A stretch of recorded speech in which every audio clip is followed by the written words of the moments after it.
ज्वारीचा दाखवला जात नाही.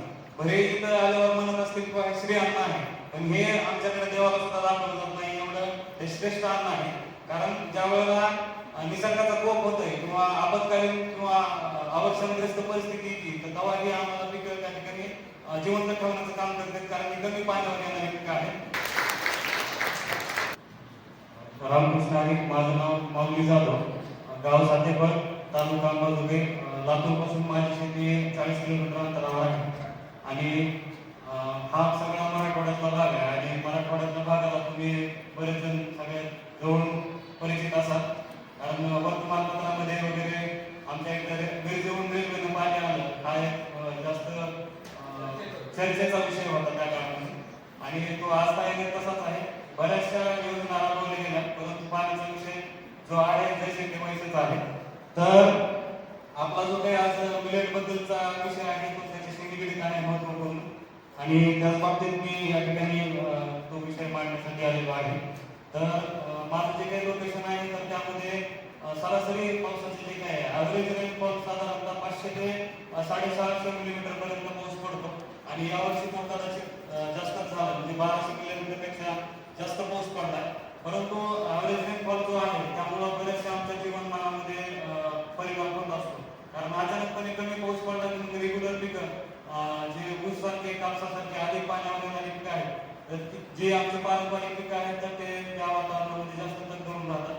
आणि त्यामध्ये प्रामुख्यानं जो विषय आहे की हे पिकं कसे काय बुडाले आणि त्याची कारणं काय काय आहे, तर ते ज्वारीच्या बाबतीत किंवा एकंदरीत आमच्या इथली पिवळी ज्वारी जी आहे, दगडी ज्वारी आहे, तर या पिकांच्या बाबतीत बोलायचं झालं तर माझी आजी नेहमी म्हणायची की हे पिकं जे आहेत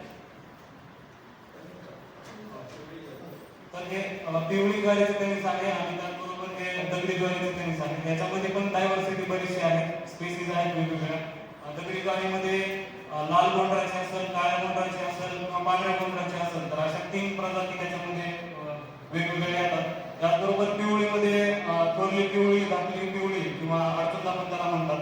तर ह्या असे प्रकार आहेत. आता विनोदानं जर म्हणायचं झालं तर मी नेहमी ज्या वेळेला ज्वारीचा विषय येतो त्यावेळेला म्हणतो की बाबा, आणि त्याची परिस्थिती जी आहे 1998 साली माझे चुकते धनंजय जाधव यांचं लग्न झालं आणि तो राळा अजून पण आमच्या उतरंडीमध्ये जसाच तसा सावध आहे. म्हणजे सोयाबीन सारखे किंवा इतर कसली भारी भारी पिकं आले पण ह्याला रिप्लेस करणारं पीक आमच्या भागात अजून तरी जन्माला आलेलं नाही की एवढे वर्ष चांगल्या पद्धतीने टिकल. कारण त्याच्यावरचे असलेले आव्हानं हे कुठल्याही पिढीला किंवा कुठल्याही परिस्थितीला भेदू शकत नाही. आणि मजेच्या वेळेला मी म्हणतो की बाबा आजकाल आयुर्मान कमी झालेलं आहे, जास्त दिवस जगायचं असेल तर अँटी डायबेटिक असलेली आमची जी ज्वारी आहे पिवळी ज्वारी खा आणि जास्त दिवस जगा. आणि तुम्हाला मध्यम स्वरूपाचं जगायचं असेल तर दगडी ज्वारी खा, मध्यम स्वरूपाचं आयुष्य जगा. आणि लईच मध्ये उदामाला करून जगायचं असेल तर तुम्ही भोट्याची ज्वारी खा, असं मी म्हणतो. कारण हे सगळं ताकद हातात चाललेलं आहे. आणि बरेच मॅगी किंवा जे तुमचा शहरातलं अन्न आहे ते आमच्या गावापातळीवर सुद्धा पोहोचलंय.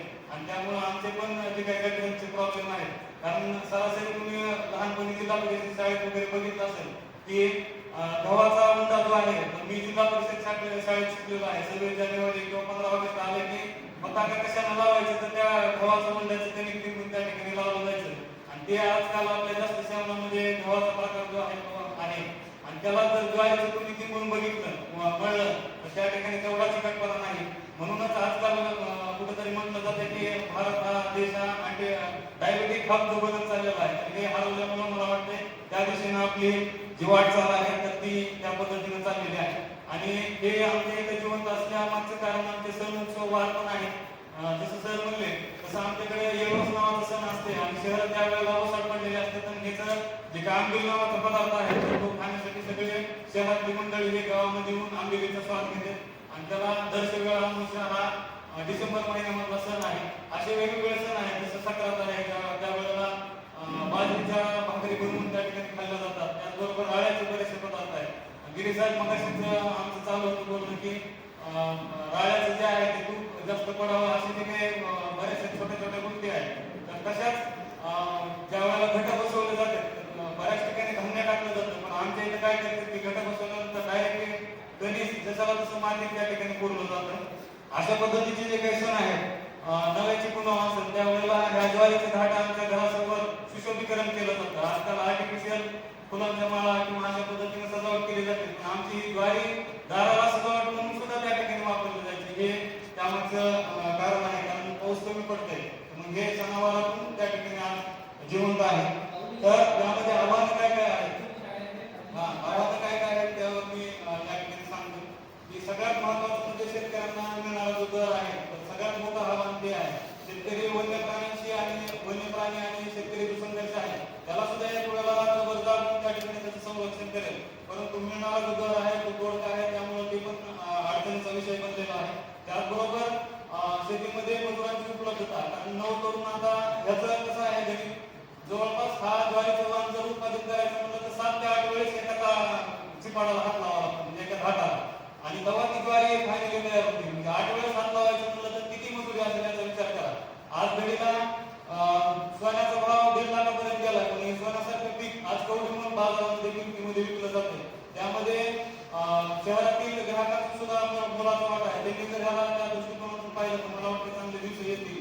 आणि जे मजुरांची उपलब्धता, त्यामध्ये महत्वाचा घटक म्हणजे काय, की पशुपालक शेतकरी ज्यावेळेला कडबाचा विचार करतात, तर कडबा बांधायला सुद्धा जुने पिकलेले पानं जे आहेत ते गळून पडले, त्याच्यामुळं जुने लोक आता राहिलेले नाही.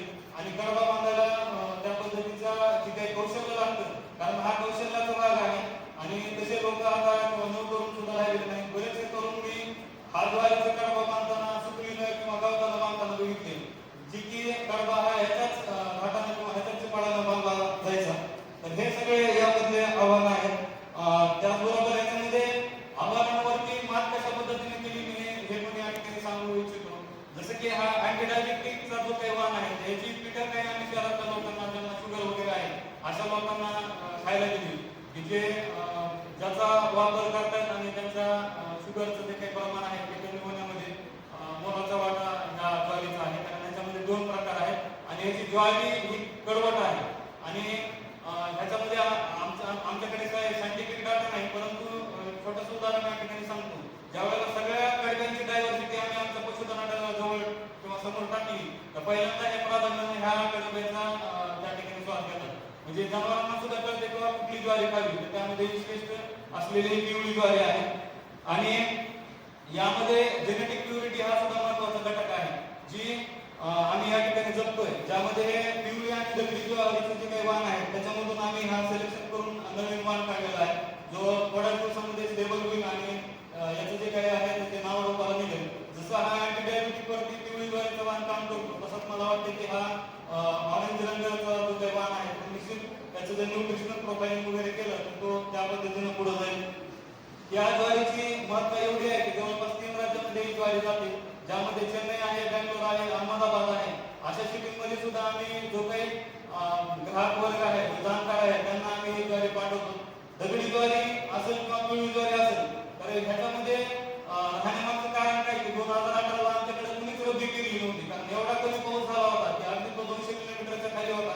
आणि त्या काळामध्ये पाणी कमी असताना सुद्धा ही ज्वारी आमच्या जमिनीच्या अंशावरीवर नुसती पेरली आणि निघाली. त्या ठिकाणी मला 1 एकर म्हणजे 2 कट्टे ज्वारी त्या ठिकाणी मिळाली होती. त्यामुळे मी ही ज्वारी सोडली नाही, आणि अशी परिस्थिती येणाऱ्या काळात पण होऊ शकते. त्यामुळे ह्या ज्वाऱ्या आमच्या शेतामध्ये टिकून आहेत. आणि ह्याला मिळणारा जो काही दर आहे, ज्वारीला दगडी ज्वारीला 70 रुपये प्रति किलो दर मिळतो, आणि त्याचबरोबर पिवळी ज्वारीला 100 रुपये प्रति किलो दर हा मिळवण्यामध्ये यश मिळालेलं आहे. कारण याची जेनेटिक प्युरिटी जर ठेवली तरच ती चव जी आहे त्या पद्धतीची येऊ शकते. आणि यासाठी आम्ही शेतकऱ्यांना पण ही माहिती पुढे प्रचार आणि प्रसार करतो. आणि अशा पद्धतीने माझं जे काही बोलणं आहे, तर मला एक आवाहन करायचं या ठिकाणी की बाबा ज्यावेळेला इथं पुण्यामधले लोक डायबिटिक असतील, तर मी म्हणतो किंवा मराठवाड्यातले तुम्ही ही ज्वारी खाऊन तुमचं डायबिटिक कमी होत आहे का हे पण त्या ठिकाणी तुम्ही बघा. आणि मला या ठिकाणी बोलण्याची संधी देणारे माझ्या भागातील शेतकरी, ज्यांनी त्यांचा ज्ञानाचा अनमोल वाटा माझ्यासोबत माझ्या केला आणि मला याला बनवलं की मी या ठिकाणी डायरेक्ट येऊन बोलू शकेन. आणि या ज्ञानाचा जे काय म्हणतात की बाबा पारखण्याचं काम आदरणीय संजय पाटील साहेबांनी केलं आणि बोलण्याची संधी दिली त्याबद्दल त्यांचा धन्यवाद आणि आपले धन्यवाद.